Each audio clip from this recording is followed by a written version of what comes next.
ጥያቄ ዘፈን ያለበት ሰርግ መሄድ እንዴት ይታያል? ነሺዳ ከሆነስ? ዘፈን ስላልሆነ ችግር የለውም ይሉናል። ሰርግ የተጠራ ሰው መሄድ ግዴታ ነው፣ መቅረት ሐራም ነውም ይሉናል።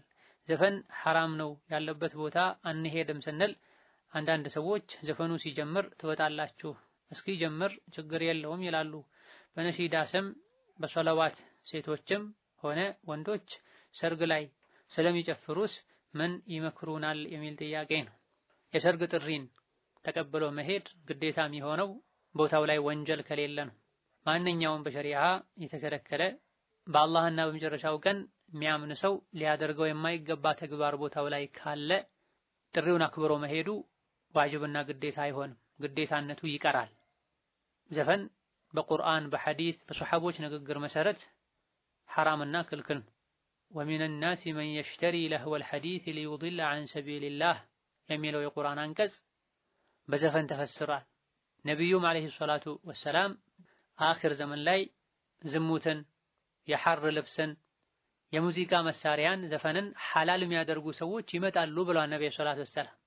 ከዝሙት ጋር ዘፈንን አብረው ጠቅሰዋል ዓለይሂ ሰላቱ ወሰላም። ሐላል የሚያደርጉ ሰዎች ይመጣሉ ማለታቸው በመሰረቱ ሐራም ነው ማለት ነው።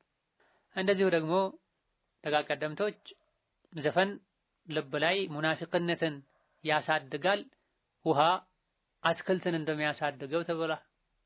ስለዚህ ዘፈን ሐራም ከመሆኑ አንፃር ዘፈን ያለበት የሰርግ ጥሪን ተቀብሎ አክብሮ የመሄድ ግዴታ አይኖርበትም። ሙስሊም የሆነ ሰው የጠራውም አካል ለምን አልመጣህም ብሎ መቆጣት አይችልም። አዎ መሄድ ዋጅብ ነው፣ ቦታው ከወንጀል ከጠራ ነው።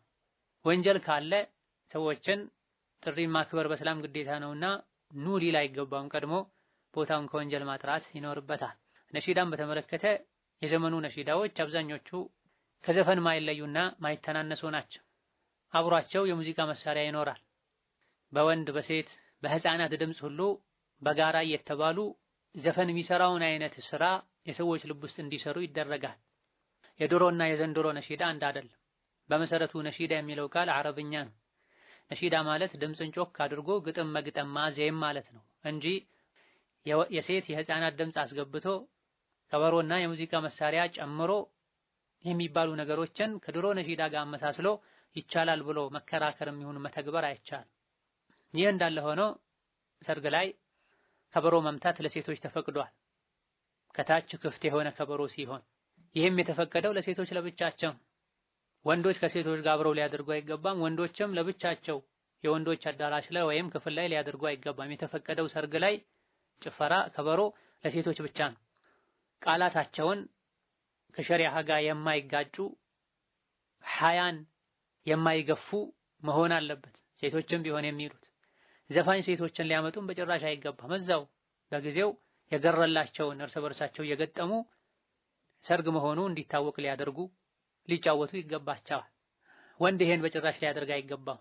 ከበሮ እየተመታ ወንድና ሴት አብሮ እየጨፈረ ሶላዋትና ዚክር የተባለ እንደሆነ ደግሞ ጥፋቱ እጅጉኑ የከፋ ይሆናል።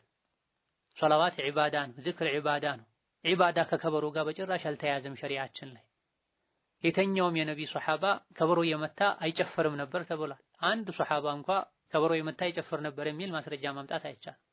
ዚክር ሲደረግ ነቢ ላይ ሶላዋት ሲወርድ አደብ ልንይዝ ሰኪና ሊኖረን እንጂ ዚክር ዒባዳንና መጨፈርን በእጅ ማጨብጨብን ከበሮ መምታትን በጭራሽ ልናያይዘው አይገባም። ይሄ ከሌሎች ሃይማኖቶች የመጣ ሌሎች ሃይማኖቶች ዘንድ የሚታወቅ እንጂ ከረሱል ከሰሐቦች የተወረሰ አይደለም። ከጊዜ በኋላ የተለያዩ አይነት ፍርቃዎች አንጃዎች እስላም ውስጥ ሲገቡ ነው ሲፈጠሩ ነው እንዲህ አይነት ነገር እስላም ውስጥ የገባው እንጂ ቀደም ሲል እንደተጠቀሰው ሰሐቦች ወይም ታቢዒዎች ከበሮ እየመቱ ይጨፍሩ ነበር፣ ነብዩ ይሄን አድርገዋል ሊል የሚችል ማንም የለም። አለ የሚል ሰው ካለ ማስረጃውን ያምጣ። በህልም አይቶ አሊያ ደግሞ ከነቢ በላይ የሚወዷቸውና የሚያከብሯቸው የጠሪቃ መሪዎቻቸው ሼኾቻችን የሚሏቸው በድፍረት ሊናገሩ ይችላል። ወልዮች አድርገዋል ሊሉ ይችላል። የኛ ወሊ ነቢ ናቸው አለይሂ ሰላቱ ወሰላም። ከነቢ በላይ ወሊ የለም። ትክክለኛ ወልይም የእሳቸውን መንገድ የሚከተሉ ናቸው። ስለዚህ ዚክርን ሶላት አለ ነቢን ክብሩን ልነካ አይገባንም። ሰርግ ቦታ ላይ ሴቶች ሐያን የማይነካ ከሸሪዓ የማይጋጩን ግጥም እየገጠሙ ለራሳቸው ሊጫወቱ ከበሮ ሊመቱ ይችላሉ። እንዲህ አይነት ነገር ወንዶች ጋር ሊኖር አይገባም።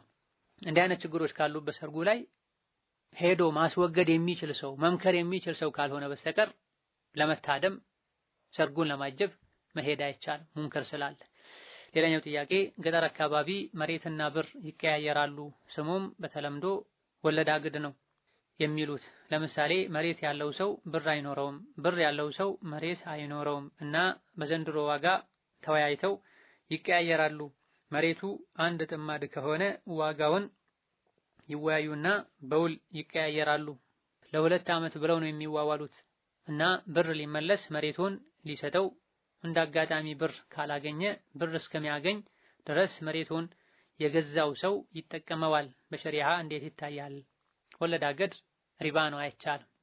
ማበደር ከሆነ ለአላህ ብሎ በነፃ በበጎ ፈቃደኝነት በመተባበር ንያ ብር ማበደር ነው። ብር አበድርሃለሁ ብሩን እስክትመልስ ድረስ መሬትህን እዘራ ዘንድ መሬትህን አርሼ እዘራ ዘንድ ምርቱ ለራሴ እንዲሆን ወይም ደግሞ ቤትህን እንደ መኖሪያ ወይም ሱቅህን እንደ መነገጃ እጠቀም ዘንድ ያሉ ሸርጥ አስቀምጦ አበድረው እንዲጠቀሙ ማድረግ ሪባ ነው። አበዳሪ እንዲጠቀም የሚያደርግ ብድር ሪባ ነው የሚል ሐዲስም አለ።